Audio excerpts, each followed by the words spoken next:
Lesson 45, Articles. Here in Lesson 45, we're studying a term that you'll need to know about. The Russian language actually does not even have articles. In other words, the thing we're studying in this lesson is a thing that Russian does not have. So it's kind of funny. You may be asking the question, well, why do I need to know about articles if Russian does not even have them? And the answer is that you need to be aware of what articles are and how they work, because it's going to affect the way you interpret or translate Russian into English. So let's take a look at what exactly an article is. Articles are words like the or a. Really, the word a and an are the same word. It's just if the next word starts with a consonant, you spell it just with the letter A, but if the next word starts with a vowel, you spell it an. And the reason for this is to make pronunciation easier. And so articles are words that introduce nouns, okay? So you can say the man or the woman, a chair, an apple.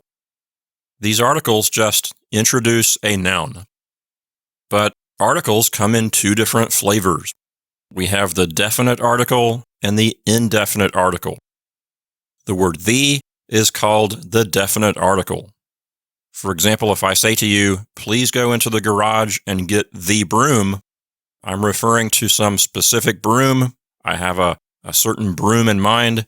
And so therefore the word the, we call that the definite article because it's referring to some definite thing.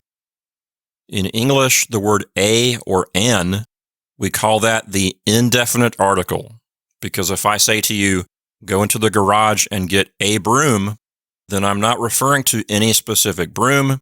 I'm just saying, get some broom. There may be several brooms.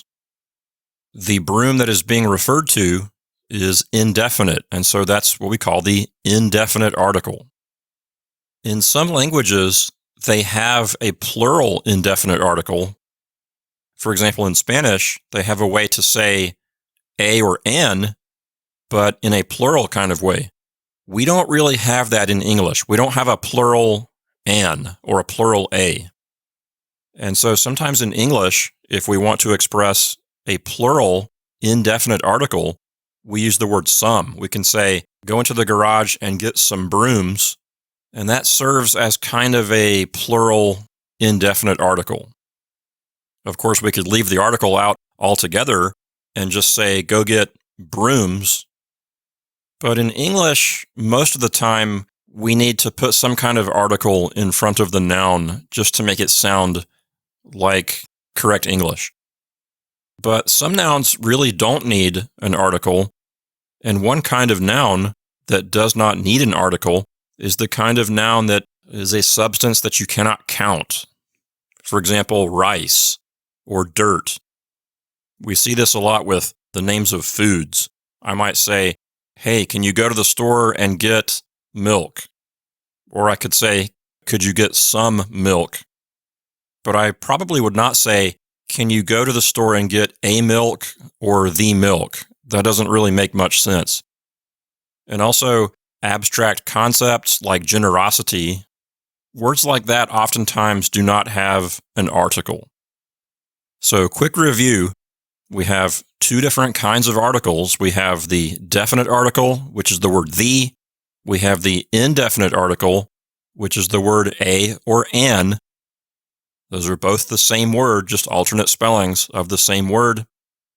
And then you can have no article at all. As you go into the next lesson, lesson 46, you will soon see why we're talking about articles in the first place.